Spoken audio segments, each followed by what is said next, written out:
जब बंदरों को खबर मिली कि जिस किसान की मकई वो चोरी से खाते थे वो अब इस दुनिया में नहीं रहा, तो उन्होंने जश्न मनाया।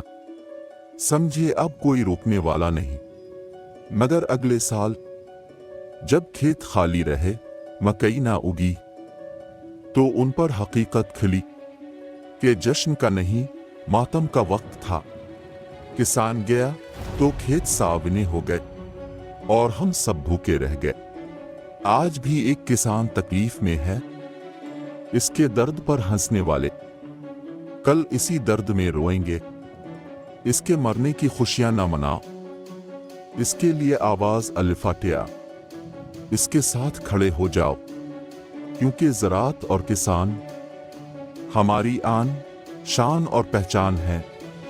खुश रहें, आबाद रहें, मुस्कुराते रहें।